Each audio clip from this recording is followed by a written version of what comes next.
आज Doubtnut app download करें। Doubtnut पर अपने सभी गणित, रसायन विज्ञान, भौतिक विज्ञान और जीव विज्ञान के डाउट्स का करो सफाया। बस प्रश्न की फोटो खींचो, एक ही प्रश्न को क्रॉप करो और तुरंत वीडियो सोल्यूशन पाओ। अभी डाउनलोड करें।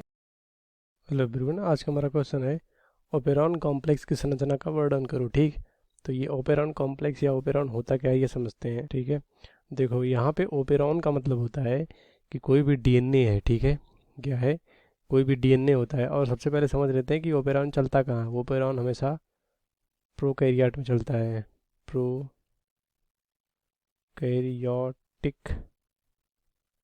कोशिका में, जैसे कि जीवाणु। ठीक है, प्रोकैरियोटिक कोशिका में जैसे कि जीवाणु,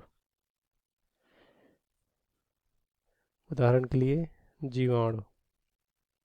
ठीक, अब देखो ये हम समझते हैं कि आखिर ये चलता क्यों है। ठीक, तो जीवाणु का जो, ठीक है, जीवाणु में जो नियमन होता है, ठीक है, यानी रेगुलेशन जो होता है, जैसे कोई भी पदार्थ जीवाणु खा रहा है, ठीक है, तो उसे खा मतलब वो जैसे कार्बनिक पदार्थ या अकार्बनिक पदार्थ जो भी खा रहा है उसको तोड़ने के लिए, मतलब उसका ब्रेक डाउन करने के लिए उस जीवाणु में क्या चाहिए, एंजाइम चाहिए। तो वही जो एंजाइम होता है, ठीक है, वो इन्हीं ओपेरॉन मॉडल से या ओपेरॉन कॉम्प्लेक्स की संरचना से बनता है ये। ठीक है, जैसे मान लो उदाहरण के लिए कौन सा, जैसे मान लो लैक्टोज। लैक्टोज क्या है, एक कार्बनिक पदार्थ है। अब ये जीवाणु को अगर लैक्टोज खाने के लिए दो, तो ये लैक्टोज को तोड़ने के लिए क्या चाहिए, एंजाइम चाहिए। ठीक है, जैसे हम लोगों को कोई भी चीज़ तोड़ने के लिए ऑक्सीजन की ज़रूरत होती है, वैसे इस जीवाणु को लैक्टोज तोड़ने के लिए एंजाइम चाहिए होता है।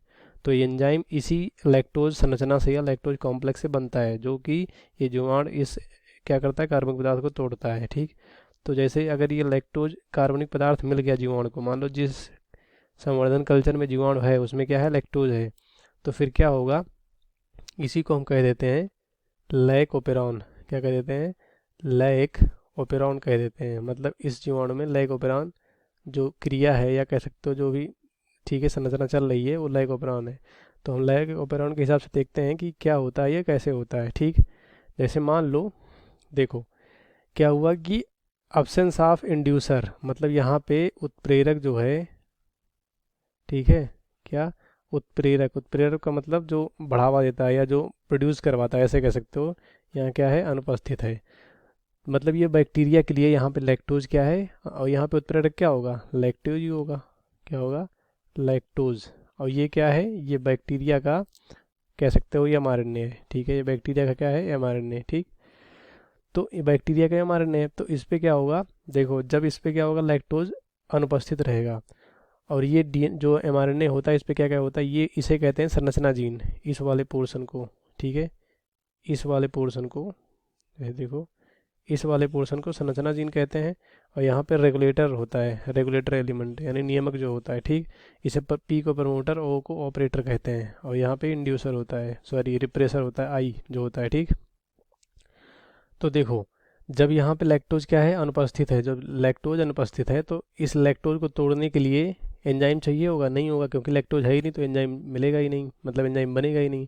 तो क्या करता है, ये जो mRNA होता है, यहाँ पे जो आई होता है इसे इंड्यूस इनहिबिटर कहते हैं, तो इसे इसी को रिप्रेसर प्रोटीन कह देते हैं। तो ये जो आई है, ठीक है, ये क्या कराता है, ये ट्रांसक्राइब होता है, mRNA बनाता है। ठीक, mRNA बनाने के बाद ये रिप्रेसर प्रोटीन बनाता है, क्या बनाता है, रिप्रेसर प्रोटीन।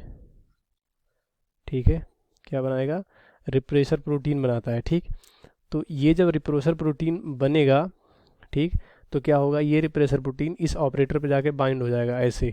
ठीक है, देखो लिखा है repressor bind to operator preventing a transcription of like operon. तो क्या होगा, जब ये ऑपरेटर इस पे बाइंड करेगा तो यहाँ पे जो आरएनए पॉलीमरेज होता है इस पी पे आके बाइंड नहीं कर पाएगा। आरएनए पॉलीमरेज जो होता है इस पी पे बाइंड नहीं कर पाएगा, जिससे ट्रांसक्रिप्शन रुक जाएगी।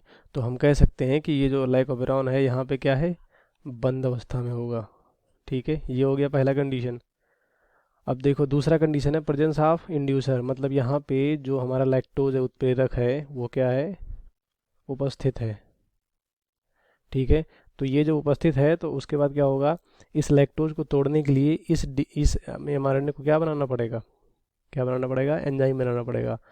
तो फिर क्या होगा, यहाँ से जब इंड्यूसर बनेगा, सॉरी यहाँ पे जब इनहिबिटर बनेगा mRNA द्वारा, यहाँ पे जो इंड्यूसर बना, सॉरी रिप्रेसर बना, प्रोटीन जो बनता है वो क्या करेगा, इससे जाके ये देखो ये रिप्रेसर प्रोटीन है ये, तो यहाँ पे इस वाले संरचना में क्या है, लैक्टोज भी है, तो ये इंड्यूसर है, ये इससे जाके बाइंड कर लेगा, देखो ये बाइंड कर लिया, तो ये वाला पूरा संरचना इस ऑपरेटर से जाके बाइंड नहीं कर पाता, तो जब नहीं बाइंड कर पाएगा तो यहाँ पे आरएनए पॉलीमरेज जाके जुड़ेगा और ट्रांसक्रिप्शन होगा, जो 3 एंजाइम बन जाएंगे। जे से बनेगा, ये क्या है, एंजाइम है, जे से बनेगा बीटा गैलेक्टोसिडेज, वाई से बनेगा परमीज और ए से बनेगा ट्रांसएस्टाइलेज, और यही तीनों मतलब ये जो बीटा गैलेक्टोज होगा यही जाके लैक्टोज को तोड़ देगा और बैक्टीरिया उससे क्या ले लेगा, ऊर्जा ले लेगा।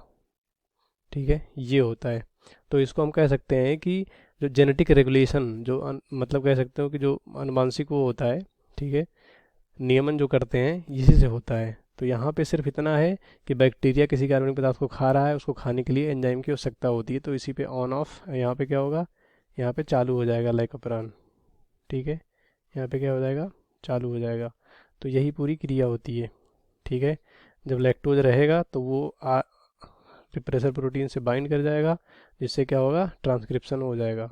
तो देखो लिखा है inducer repressor complex does not bind to operator, मतलब ये वाला चीज़ यहाँ पे बाइंड नहीं हो पाएगा, जिससे क्या होगा, ये ट्रांसक्रिप्शन होगा, 3 एंजाइम बनेंगे। ठीक है, कक्षा 6वीं से 12वीं से लेकर नीट, आईआईटी, जेई वो एडवांस के लेवल तक 1 करोड़ से ज़्यादा छात्रों का भरोसा।